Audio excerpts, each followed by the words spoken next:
அனைவருக்கும் வணக்கம். எனது பெயர் அனிதா. நான் 2ஆம் வகுப்பு படிக்கின்றேன். நான் இப்பொழுது குழந்தை கவிஞர் அழவல்லியப்பா அவர்கள் எழுதிய அம்மாவின் அன்பையும் பாசத்தையும் சொல்கிற ஒரு கவிதையை படிக்கிறேன். கேளுங்கள். அம்மா அம்மா வருவாயே, அம்மா அம்மா வருவாயே, அன்பாய் முத்தம் தருவாயே, அம்மா உன்னை கண்டாலே அழுகையோடி போய்விடுமே. 10 மாதம் சுமந்தாயே, 10 மாதம் சுமந்தாயே, பாரில் என்னை பெற்றாயே, பத்தியங்கள் காத்தாயே, பாடுபட்டு வளர்த்தாயே.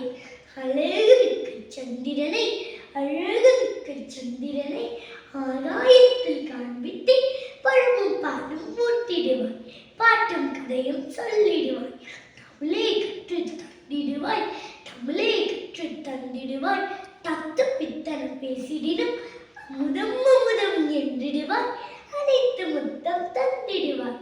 எனக்கு சிறுநோய் வந்தாலும், எனக்கு சிறுநோய் வந்தாலும் ஏனோ மிகவும் வருந்துகிறாய். உணவு இன்றி உறங்காமல் உயிர் போல் என்னை காக்கின்றாய். உன்னை போலே வளர்த்திடுவோர், உன்னை போலே வளர்த்திடுவோர் உலகில் உண்டோ வேறொருவர். என்னை காக்கும் அம்மாவே, எனக்கு தெய்வம் நீந்தானே. என்னை காக்கும் அம்மாவே,